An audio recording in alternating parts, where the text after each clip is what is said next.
আসসালামু আলাইকুম। ৫ বছরের ছেলে যখন ২ মাসের বাচ্চাদের মতন করে, দেখেন আমার ছেলে কি পাগলামিটা শুরু করছে কয়দিন ধরে। এই ফিটারে করে দুধ খাইতেছে প্রতিদিন।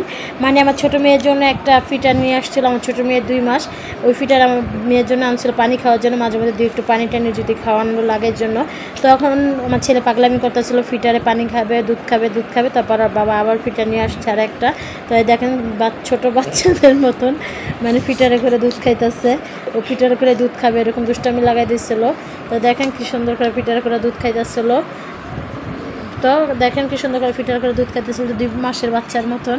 তো এই দেখেন আর সারাদিনের ব্লগ কী ছিল এটাই আপনাদের সাথে শেয়ার করবো আজকে। তো দেখেন বাবু তো ফিটার টিটার খাইলো ২ মাস। আর আমি এদিকে আমার চুলার গ্যাস চলে গেছে, আজকে আবার সিলিন্ডারে রান্না করব। সিলিন্ডারে গ্যাস চলে গেছে, কারেন্টের চুলা রান্না করব। তো চুলা আমি নামাইয়া সব কাটাবাটা করে, আজকে একটু দেরি হয়ে গেছে যেহেতু ছোটো দুইটা বেবি ওদের গোসল করে খাওয়া দাওয়া করাইয়া ঘুম পাড়াইয়া পরে পাকঘরে আসতে হয়, নাহলে আসা যায় না। আমার ছোটো মেয়েকে সব মানে ঘুম পাড়াইয়া পরে আসি পাকঘরে, ছেলেকে খেলনা দিয়ে বসে, আর মেয়ে তো স্কুলে চলে যায়।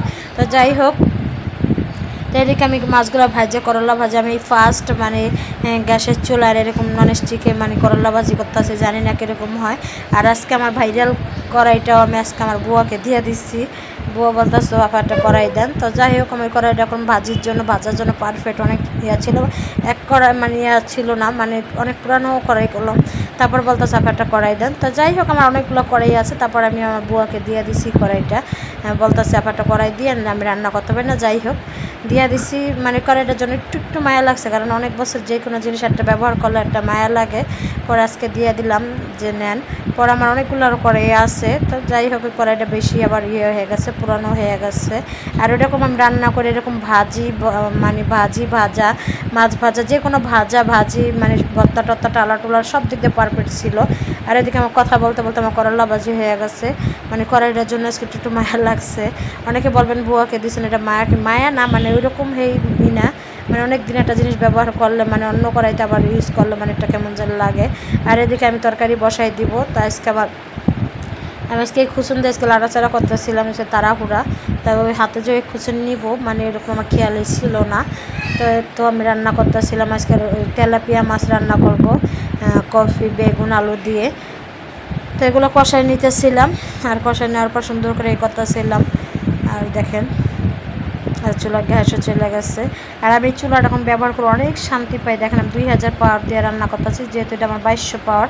তারপর 2000 পাওয়ার দিয়ে 200 পাওয়ার কমাই রান্না করে এদিকে বেগুন সিম একটু সিদ্ধ দিয়ে ভাপ দিয়ে ফালাই নিতেছিলাম। সিম না কফি, আলু আর বেগুন, আর এগুলো দিয়ে কষা নিব এখন। আর এই চুলাটা অনেক ভালো ছিল, মানে পারফেক্ট। আমার এই চুলাটা নতুন কালো এই কলম উপরের গ্লাস ভেঙে গেছিলো, আমার এত কান্না পাইছিলো। মানে যেদিন আনছি মানে 6-7 দিন পরে আমার গ্লাসটা পুরো ভেঙে গেছে। পরে আমি আবারও যে দোকান থেকে নিয়ে আসছি ওই শোরুমে আবার যায়, ভীষণ কোম্পানি ছিল, ওরকম অনেক ভালো।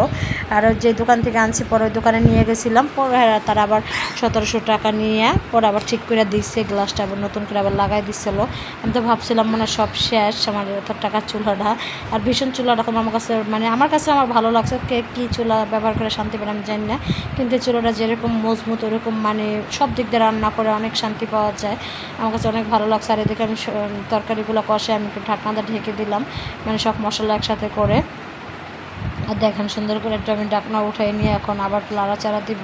পানিগুলো প্রায় শুকিয়ে গেছে, পানি দেই নেই, বাট তারপরও এই মানে পানি বলছে ওরকম করে। তারপর আমি রান্না করতেছি, ভালোই লাগতেছিলো।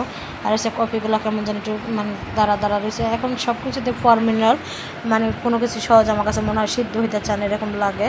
তো যাই হোক, লাস্টে সিদ্ধ হয়েছে। পরে এখন আমি পানি দিয়ে দিব। তো পানি দেওয়ার পর সুন্দর করে লাড়াচাড়া দিব, পরে মাছগুলো দিয়ে দেবো। দেখেন আমি লাড়াচাড়া দিয়ে দিতেছিলাম। এত লাড়াচাড়া দিয়ে পরে করলাম। হয়তো আমাদের ভিডিও ভালো লাগবে না, কারণ প্রতিদিন রান্নাবান্নার ভিডিও আমরা, যেহেতু আমার ছোটো বাচ্চা এই জন্য আমি বাইরে যেতে পারি না, ঘোরাফেরা করতে পারি না। আর আমার তো 1 বছর প্রায় প্রেগনেন্সি অবস্থা ছিলাম, তো এই জন্য বাইরে বেশি যাই নাই, দেখি সামনে যাইতেও পারি।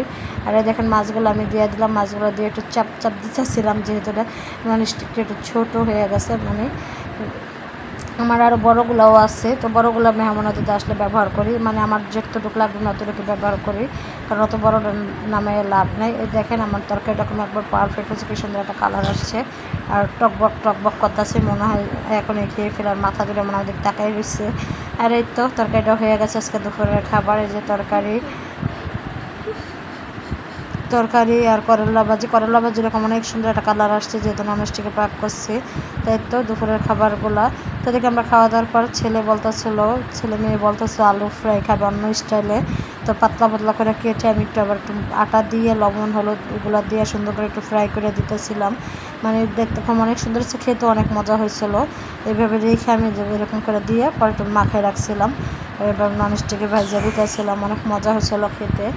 আমার ছেলে তো বলতেছে আম্মু এইভাবে ভাজিয়ে দেবে প্রতিদিন, যেহেতু প্রতিদিন আর এক স্টাইল করে ভাজিয়ে দিই। আর যে ইয়া থাকে না, গ্যাস থাকে না, এর জন্য এরকম করে ভাজা হয় না কোনো কিছু।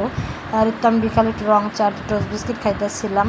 মানে এরকম একটা মজাদার একটা খাবার বিকালের জন্য। এই তো ভিডিওটা কেমন হচ্ছে, সবাই ভালো থাকবেন, সুস্থ থাকবেন, আল্লাহ হাফেজ।